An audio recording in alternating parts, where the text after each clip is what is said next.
Hello, everybody. My name is Ryan, And my name is Andrew. and we are the Pod Piece. Welcome back. Very exciting going over One Piece live action episodes 5 and 6. I think the worm has turned a little bit. Things went from here at the start. Wow, we went down quick. And I feel like episodes 5 and 6 were they were better, at least. They're better and different in some interesting ways. But Andrew, what did you think about them? I like Sanji. Ryan and I talked kind of during the watch together, but I think Sanji is probably my favorite character out of the ones we have introduced with the main cast. Um, and I think the Baratier set design was better than what we had for I forget her name, but her mansion. Yeah, Um, Kaya. Yeah. yeah, definitely better than that. Still not a big fan. I think in terms of where the story's going, I don't like how we're changing a ton at this point, and Mm. also seeing things that I probably shouldn't see yet in terms of where Ryan and I are at in the anime. So I think it was better than the previous two episodes. Maybe the last one I think that we saw that was what six, episode six. Yeah. I might even say I liked it better than episode two. Yeah, I would actually No. agree. Yeah, better than two. I think one was still my favorite episode, I think, in terms of what we got. But Well, yeah, because it's not like 2 was any kind of big highlight. It was just kind of, oh, okay, that's what we're doing with the show. And then it really went off the rails from there. And to talk about that, where we're at in the anime, it's still way the hell in front of where the story's going to go to. So the fact that it's already messing up stuff for fans who are like, a good way into the show, that's a shame. But yeah, I'm with you. It's there were good things about it, like I thought that the flashback in general was pretty good. It was all uninterrupted, which this would Mhm. have been one where it probably would have been okay to like convey the shift in time, but they didn't do it. So, I do appreciate just a concise little story in that, which didn't have a conclusion, by the way. They didn't show us the end of the flashbacks where they actually get saved. They just Mhm. presumably were on the island for another 100 days. Um, but in general, it was good. Um, the guy who plays Zeph, I think, did a good job. And yeah, we talked in the pre-show before we even did anything for the season. The kind of some of our thoughts and concerns about what was going to happen, and I was concerned about Sanji in general, kind of being too yoked out, the accent being too thick, all these things. And yeah, I mean, in general, is he too stacked? Yes, but only in comparison to the other people on the crew. Like that's probably what Sanji should look like, but Sanji shouldn't look more stacked than Zoro. Like the nitpicky, but still, and yeah, I think he did a good performance. It was a little, cheesy, unearned moments at times, and the directors clearly have a single teardrop fetish, but I guess there's worse things to happen. It's just we've had a single tear in every single episode of this show, and just having one would have been weird. Like it's out of place and ultra uh, uh, overacting whenever you see that, especially the way they're shooting these. But the fact that we've seen at least one in this episode, I think we saw like 3 single tears. That's a bit much. I think that my big disappointment for this section was the obvious story change. Like we again in the pre-show, which is now delisted because awful audio, but in the pre-show we did. We talked about Mihawk's character seeming like going through a total transformation in what he is and what his role in the government is, and seemingly what the warlords even are, based on what the our description of them is in the show. Like all these things are crazily different and not for the better. So that's tough. It doesn't make me think that there's a lot of forethought into what the other warlords are. So I'm gonna be quiet about that because, like we said, Andrew and I and Podpiece are only up to Skypiea, so we don't know a lot about the warlords at this point. But saying their description of them is not how that's supposed to work. But Well, yeah, go ahead. even further, we're talking about with the story changes, like having Buggy be the key to the plot moving Yeah. is not what I would want. It's just kind of like a cheap way to keep it going, like having him. Oh, his ear was in Luffy's hat, and oh, we need to find out where Nami is. So we somehow captured Buggy's head, somehow, like off screen. It's completely synthetic and doesn't make any sense. Like the fact that they got Buggy's head was, maybe I would have to like go back and watch the scene again, but it makes zero sense why. First off, all right, couple things make zero sense with it. So we see Arlong and the fisherman going underwater, swimming to the Baratier. I don't think burlap sacks are waterproof, and I don't think that they're tying not tight enough to make that make sense. Even if it was airproof, he would have suffocated. Like, there's no chance they're able to transport Buggy to the Baratier. That's the first. That makes zero sense. The second is why they would just leave him there. Why, like, because the fishermen were clearly in a power move. They weren't running away. They had won, so they just left. So why they would just leave their asset in Buggy just there, and asset, whatever, he is worth something. Why they would just leave him there? It's asinine, to be honest with you. It makes zero sense. Less than zero sense, because it actively makes it. It would only make sense for them not to. There's only negative consequences for that to happen from their perspective. Well, and they came to Buggy when they met him. So how does he know where they're located with Nami? There's like some hidden context of like while he's traveling with them, like they somehow reference where they're from or whatever. But like, or if he knows, but they don't even give you like an inkling of an idea of that even being a thing.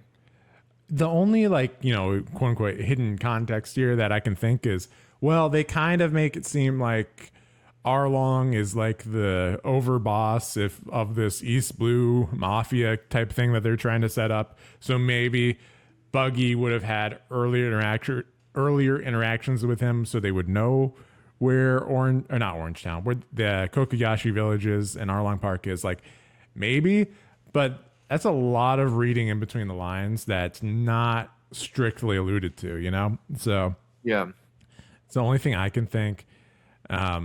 And yeah, we actually see Arlong in action here, and dude, the editors, like the CG, everything, from the makeup to the voice to the actual the music even.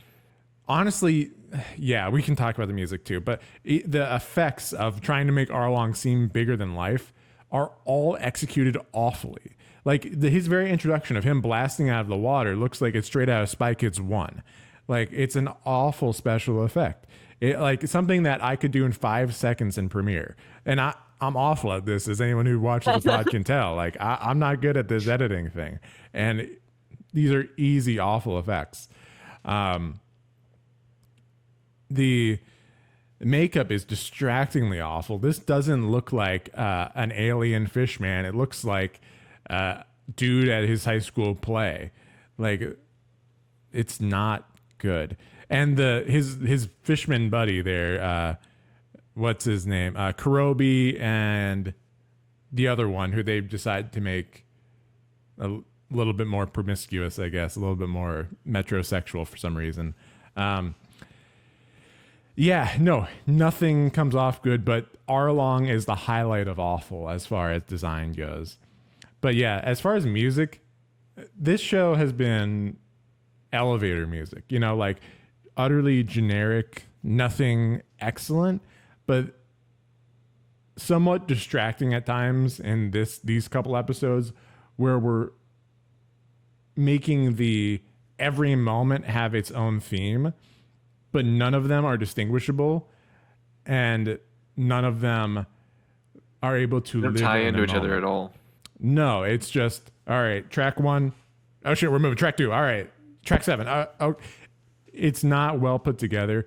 And for me, the worst part is that there's no melody in any of them. And what I mean by that is I think no one in the world, that's a big statement. No one in the world is going to be humming these songs after the season because they're not going to remember any of them. It's all just generic orchestral fills.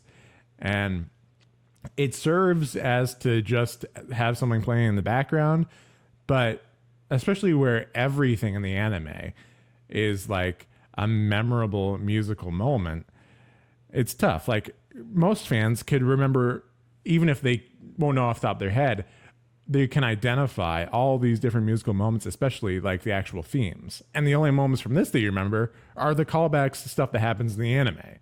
And even some spoilery stuff that are musical callbacks that we can't talk about because callback to Thriller Bark, which Andrew hasn't gotten to. That's all I'll say. And the other funny thing is that those are cool moments, right? When we get the We Are kind of orchestral version or the Binks's Brew kind of orchestral version, that's all fun. But then when you have other recent examples of something, a new team taking over a property and doing an amazing job of the music, is Harry Potter. The Hogwarts Legacy game, like that's a nerdgasm of musical references all over that place. Like there's musical references to the Harry Potter on the PlayStation 1 video game in it. Like there are deep cuts in the music for that, and it all works and it all works really well. Like if you love Harry Potter, that's an amazing love letter to that franchise. That's what this is trying to be, and it's failing miserably. So yeah, that music didn't do it for me. That's all I'm saying.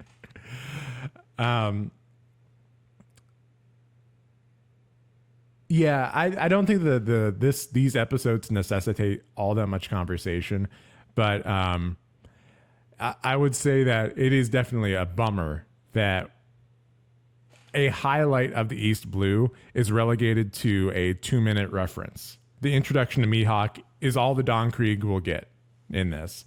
Yeah. And I remember our conversations about the East Blue. Don Krieg was your favorite villain. I think you put him above Arlong in your when we were talking. No. I think Arlong was still my favorite. Yeah, was he? Okay. I think, but Don Krieg was like close. I think I put him second. Well, either way, he's a highlight. Seeing him for 2 minutes, not even maybe a minute tops. Fire a cannon, get it split, and then just die off screen was amazing. That was so exciting. I'm glad we didn't get to see any fight between Luffy and Don Krieg. But whatever. That's I mean, it makes sense. They're trying to blow through the story in 8 episodes, but like if you can't do it, I don't know. Why even show him? You know, why even do that? Well, like save him for like the time or something. But like, I'm with you. If you can't do it, don't. But then, not only did they kind of try to do it, but then they also did the Geen thing as well, and so none of that flows together. And so Geen all of a sudden, I don't remember if in the live action he's supposed to be part of Don Krieg's crew or a totally different one. But all these moments just aren't gelling together and come out of fucking nowhere. Like, if you don't know what the story's supposed to be, you're like, what the hell was that? Some dude was just in the ship about to die? What? And Sanji fed him. I wonder where that's going to go. Nowhere. It's going to go nowhere. That's the end of that.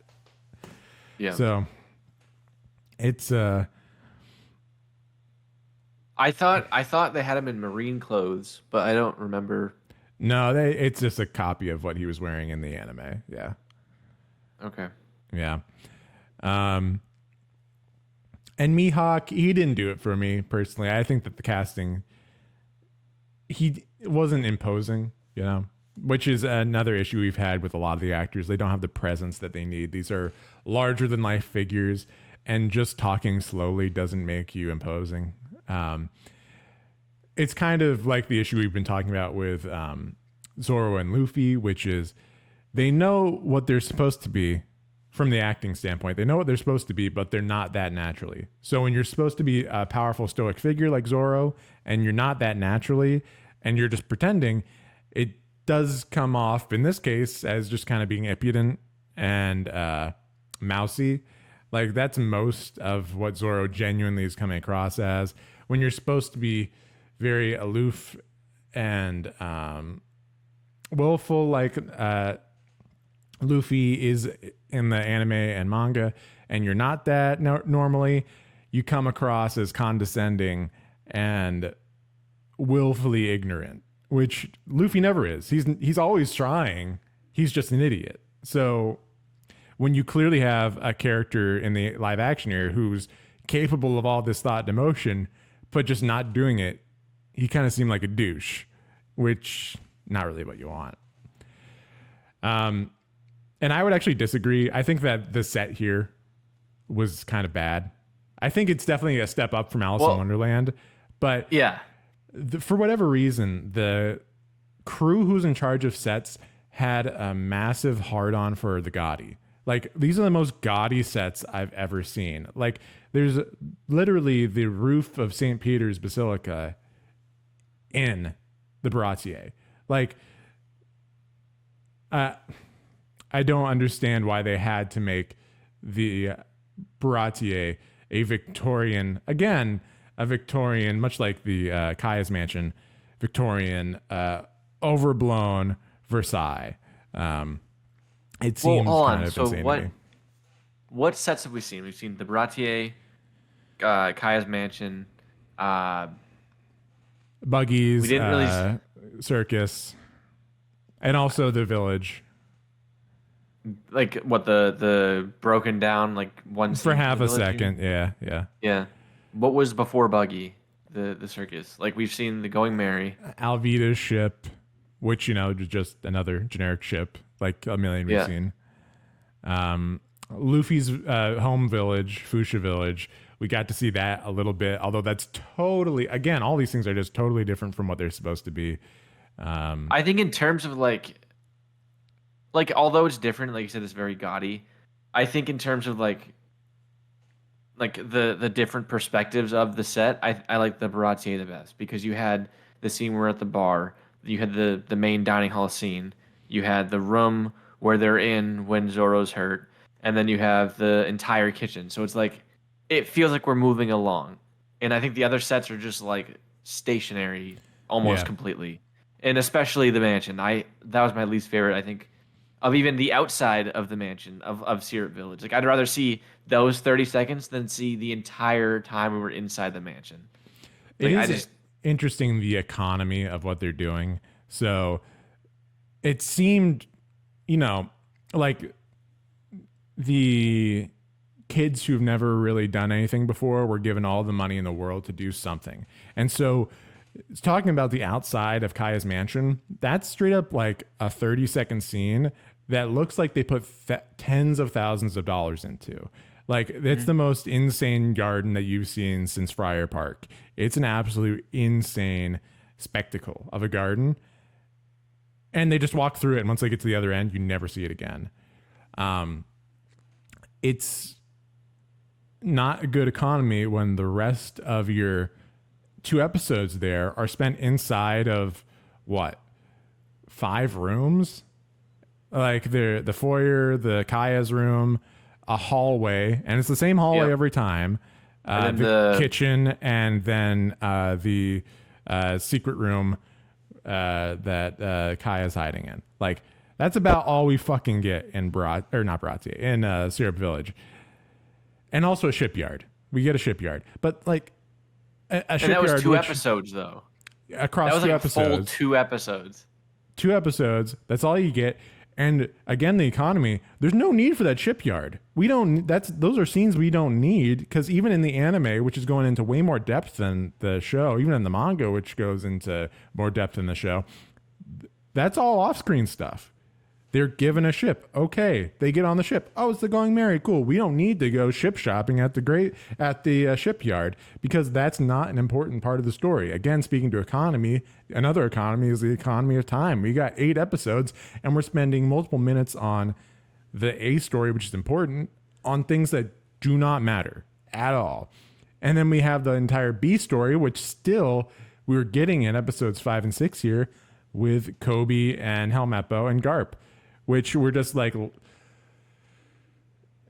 not only are they not accurate to the story, they're not accurate to the characters. The motivations and dialogue of these characters are complete inventions of the live action and don't serve the greater arcs of these characters. Well, Make Garp seem like an absolute psychopath. Please go ahead. Yeah, and that's kind of my question, or what I was gonna say is, like, I have no barometer for, how Garp is supposed to be, because we've seen him for, like, I don't even know how long in the anime, like a few minutes, if anything. So, and then seeing, like, you don't see his personality, you just see him as like an imposing, Marine leader, which is like what you're supposed to, I guess, take from that. But now we're seeing things that I don't know if it's how he's supposed to be, like him lashing out for like no reason. If that's part of his character, or if that's just how the anime's writing him. So that's where I'm getting kind of disconnected in how they're building him out. But yeah, no, he's obviously very imposing in the anime, but also you wouldn't notice, but he surprisingly controlled. Like, I can't see anime manga Garp just trashing his office for no reason, especially laughing while doing so. Like, no, that's not really who that is. So why you're banking so much on characters that you don't seem to understand is a very poor decision, in my opinion. And we talked about this before we went live. It seems like the only characters they seemed to get pretty good were Sanji, Zeph, and Helmeppo. In the entire show, those are the only ones that read pretty well. And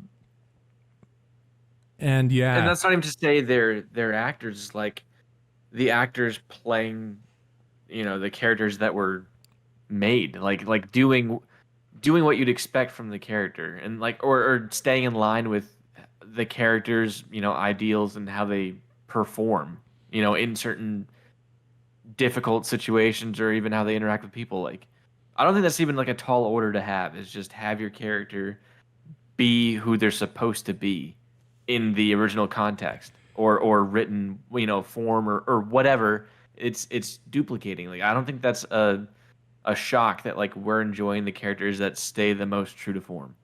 Well, even beyond true to form, it's because we have a different form now. Like, they are trying to make a more grown-up thing. So Helmeppo, he is different. He is less childish. But when we're trying to do the more adult thing, it does make sense in this context, and you feel a good translation of what that original thing was. For me, that's why he fits. It's like, it's not like he's Helmeppo of the manga. He's not. Yeah. But he captures the same essence that they do. He acts in the same petulant vibe that they do, and he's fun while doing it. And then for for Sanji and Zeph, yeah, like, that was a more mature story, so they didn't change a lot of it. But they just the actors were able to capture that original thing pretty well. So overall, I'd say this section, the parts of the story that were true to the story were pretty effective, right? Like, the flashback, pretty effective, pretty good. Parts of the being on the Baratier, although, like, were insanely boring, they're fine. It's the parts that they're inventing that just put your hands in the air and go like, what are we doing? The interjection of Buggy as the Deus Ex Machina just to keep the plot rolling, and then doing it again 10 minutes later for a totally different purpose. Really cringeworthy, not good. even the idea of just putting Arlong on the Baratier, very weak. I mean, even like if that was the case, why didn't we keep Arlong where he's supposed to be and have his minions, fetch Nami again? Like, I don't understand why we needed the entire, the big bad, right? I'm assuming what we're gonna end on. Go there, beat Luffy, and take Nami. But Nami didn't, like, I don't know. If she's willing to do that, right? Why didn't they just have his sidemen or fish, whatever men, just go there?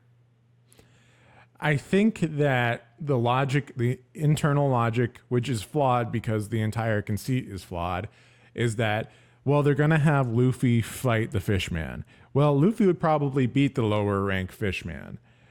But the entire idea of having the Fishman go to the Baratier is flawed logic. The idea of having Arlong want this map to the Grand Line so bad is flawed logic. Arlong came from the Grand Line. Arlong is a native of the Grand Line. He's not someone interested in the One Piece because he's from a place that was closer to it than he is now. All he's interested in is the subjugation of humans and the taking over of the East Blue. And even within that, in the manga and anime, he was a businessman who was just kind of cruel. Not even kind of cruel, very cruel. So he would deal with humans here and there, like Nami, to get the job done. It's harder to see that in this Arlong. And also, like, there's a lot of, we painted ourselves into a corner, so we're going to have to just say go with it logic. Like, when Arlong clearly is about to be able to just murder Luffy easily, and Nami just says, hey, don't. Got it, boss. Just drops him into the ocean. Like, that's dumb. That's really dumb. And then to 5 seconds later have Sanji dive in after them, and then just to do nothing, let that happen and leave. These are not points of taste. These are incorrect decisions and very dumb. Very not true to the characters, very not true to the story, and make even a casual fan look at it as, what just happened? Why did that and that's just kind happen? of like the inverse of kind of what we saw in the anime, right? Where Luffy's under the water, they're going to try to save him, and they're literally having to fight the other fishermen underwater and getting destroyed because it's not their territory, essentially. So, like, it's not like it hasn't been done, like, it has. Like, why wouldn't they, if anything, have Sanji fight them underwater, make it somewhat interesting, or some form of struggle to get to Luffy and take him out of the water, rather than a 5 second delay and then get him and there's like nobody above the water or even near them to like contest that. You know what I mean? I'm curious to see what the next 2 episodes are going to be, because are we going to get that moment? I feel like we're not, because that was like, and that one was the best. It was almost like a padding moment in the anime, right? Like, it added a lot of suspense, but it also served to really pad out that story, because like a lot of that fight was just freeing Luffy from that situation. So in a story which straight up, they've got maybe an episode and a half to do Arlong Park now. I don't think that they're going to have time to do that. We'll see. I don't know how long these next couple episodes are supposed to be, but judging from the length of the last 2, which were super short, I'm not holding out hope that they're going to be cramming everything in possible. I think there's going to be a lot of abridgment here, So, I also don't like, real quick before you go, I really don't like the idea of Sanji having a fair fight with Kurobi, the fisherman who he's about to fight in the next arc. He gets to do that fight right here and just loses. And they're on land. They're on the ship, but they're on land, ostensibly. I don't like that, because he's about to fight this dude on land and underwater and somehow beat him. So that's just setting up for failure, unless they, because of budget reasons, have to cut Hachan. So all of a sudden, Zoro and Sanji have to fight Kurobi, but then all of a sudden Usopp beats the Shu, the other fishman, all by himself. It's like, lot of competing bad ideas kind of coming to fruition with that. But anyway, sorry, go ahead. Yeah, I was gonna say, I think in this one we should do predictions to the finale, like discuss that. But before that, Yeah. yeah, and I'm kind of worried about the same thing. Like I don't. It makes me think like they might have had Luffy and Sanji. Like Luffy fought Arlong, Sanji fought I forget his name that you just said, but the other fishmen prior to when we're actually gonna see like their big fight. Mhm. Um, and then maybe like I mean we saw both of them lose essentially like to them this time. So for character development, maybe, but like it's unnecessary. Like we could see them lose and win in the legitimate fight that they're gonna have. You Well, know what I mean? Like what's the growth that they're supposed to have in this half a day? You know, yeah, like there's nothing overcome. I guess the idea would be they're rising to the moment because of Nami, but how is Sanji supposed to rise to the moment for a character he doesn't know? He's yeah, met Nami and they did a really cringy dialogue about them like flirting for half a minute. Like that's the extent of that relationship. So I don't know how he's supposed to rise to that moment. Luffy maybe, but to be honest with you, the way they choreographed that fight, it didn't seem like Luffy had any shot against Arlong. So yeah. we'll see. It's probably going to be the Captain Kuro thing again, where it's incredibly underwhelming the actual fight, and once they decide it's time for Luffy to win, he just one punches him. So I Well, I guess we'll think see when we get I to it. mean, like you said, Sanji really doesn't have much motivation for saving Nami like at all, or even No. an interpersonal connection or intrapersonal. But Luffy at least has been with her, and you can tell that he kind of cares in the live action, like how it bothered him that she left, and that's their main goal now is to set off and get Nami back. So like that, I guess, would be used to buff Luffy up against Arlong, but yeah, I don't know how it's gonna work with Sanji. Well, that's the other thing. Like these changes kind of building on each other and snowballing is when Nami leaves in front of them, that betrayal is a lot exacerbated to just stealing the Mary. So Yeah. there's a lot of stuff there. First off, is clearly Luffy's very hurt by that. Where, as in the anime, it's like this must be some kind of misunderstanding. Nami would never have done this, and so when Luffy actually gets to the bottom of why she did that, it's kind of an understanding of, oh, this is a horrible mistake. Gotcha. I'll take care of this. That's that thing. But here in the live action, this is a much more emotional Luffy. So he feels that betrayal. He feels the connection between him and Zoro was also very odd in this last couple episodes. Like it just very exclamation points on the actual story, you know? Yeah. So it just feels overblown. There, we were watching it together, and there was a moment between Luffy and the asleep Zoro where they're like, "Just talk to him. You just gotta talk to him, and you'll be able to." And so, you try to keep him, connected to this world. I guess, kind of cringe, but also, I've been at people's deathbeds. Like that's something that happens, but also. It's clear that the people who are writing this are like, oh, we don't know what these people would talk about. We got nothing what Luffy would say to Zoro. Well, let's just have him get interrupted, and then this moment won't have to happen. Like, they don't seem to understand the connections between characters. They don't seem to understand the characters themselves. So that's the how they are putting themselves in these bad binds and why those binds are so bad. It's kind of they just don't get it.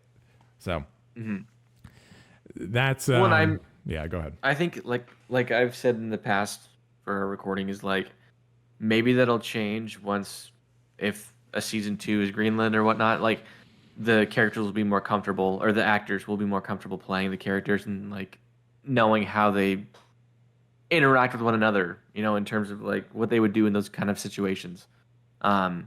But it also depends on the writing. Like if the writing's bad, then and you don't have the ability to improv or make the character better, then that's what's going to happen. Yeah, that's kind of. I saw something that made me not have faith in season 2 recently. So It was during the prologue, and I noticed this, but I thought there's no chance that that's what I think it was. But then it seems like it's been confirmed. So, did you know that Crocodile was at Gold Roger's execution? In the live action. Well, in both, in the canonically and also in live action, he was there. I don't remember. What did we see it in the anime? We would see it in like 900 episodes in the anime, but Okay, it's not so that I big a don't remember that. spoiler. So like whatever.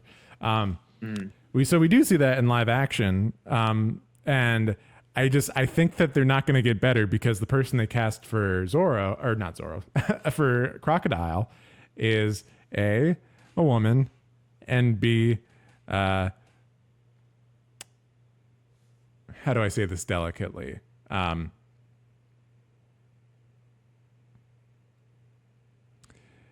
A very dark skinned woman is what I'll say.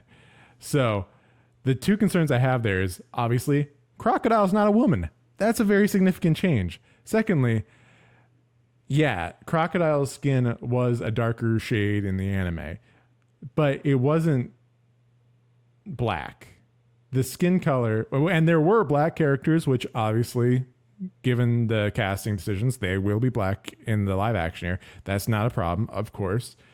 The problem is this should have been a Mediterranean character. The skin tone for me for Crocodile, and also the design for Crocodile to me, is Mediterranean, something Greek, something Southern Italian.